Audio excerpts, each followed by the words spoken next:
tubaye ikaze ndetse tubifuriza gukomeza kuryoherwa n'ibiganiro amakuru agiye atandukanye tugenda tubagezaho buri munsi. Ushobora kudukurikira ku mbuga nkoranyambaga zigiye zitandukanye ugakora follow ndetse ugakurikira post zacu n'inkuru tugenda tubagezaho buri munsi. Nawe dutangira inkuru tudasuhuje abanyarwanda bari hano mu Rwanda, bari hanze y'igihugu cy'u Rwanda, by'umwihariko abaherereye mu karere k'ibiyaga bigari n'abandi bose mutanga ibitekerezo ku nkuru zacu tugenda tubagezaho buri munsi.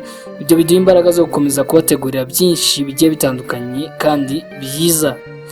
Hanyuma rero nk'ibisanzwe ushobora kwibaza ngo niyihe nkuru tugiye kuba twabagezaho uyu munsi. Ni inkuru idasanzwe, inkuru zigera kuri ebyiri ziri gucicikana hano ku isi, ni inkuru zatangaje abantu abenshi bazigarukaho bibaza uburyo ibi bintu bishoboka, ndetse bamwe bavuga ko ari ibintu bibi cyane, kandi nanone n'abandi babigarukaho bavuga ko ari igitangaza gikomeye cyane. Hanyuma rero nitwa Nyawe ni Ijabo rya TV.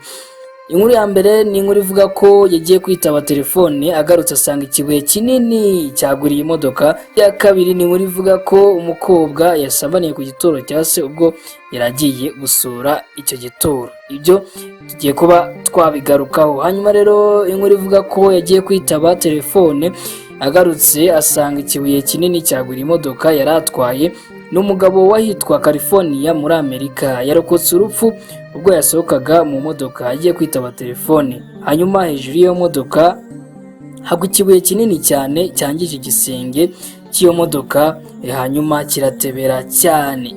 Hanyuma rero witwa Bwana Mauricio Henayo ari gushima Imana cyane na telefone ye, kuko iyo ataza kwitaba telefone cyangwa se ngo asohoke yitabe telefone atari kubasha kurokoka ibi byago byamugwiririye.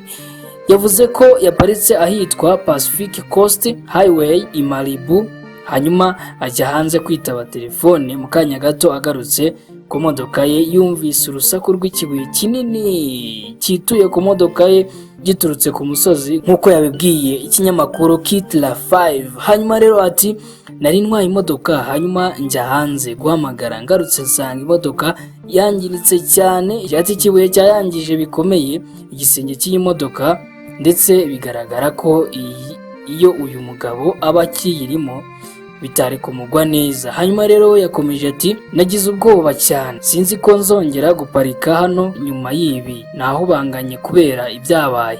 Ntawakomerekejwe n'iki kibuye, ariko hari izindi modoka zari hafi aho ngaho zangiritse. Urumva ko ari ibintu bidasanzwe kandi ibintu bitangaje. Hanyuma indi nkuru ivuga ko umusore n'umukobwa basambaniye kumva ya se ubwo bari baje kumwibuka. Hanyuma rero binyuze mu kiganiro My Deep Secret gikorwa na Slay mu gihugu cya Kenya, aho aganiriza abantu bakamubwira ibanga rikomeye bazi ry'ibyo bakoze, ariko kandi bakaba bararihisha abantu batarizi. Umusore yahishuye ko yigeze gukorera imibonano mpuzabitsina ku gituro cya se ari kumwe n'umukobwa bakundanaga.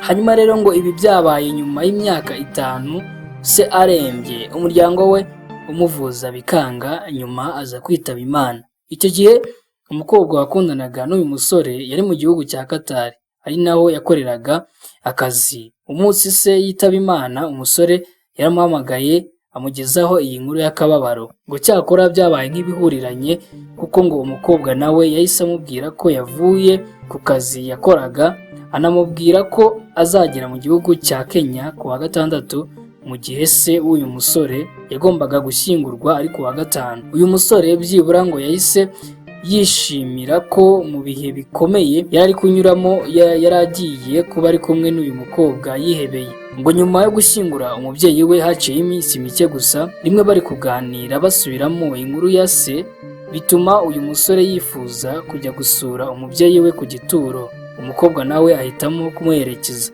Bageze ku gituro, bitewe n'ibihe uyu musore yari ari kwibuka yagiranye na se, yatangiye kurira. Umukobwa nawe aramusatira aramuhobera kugira ngo amuhumurize.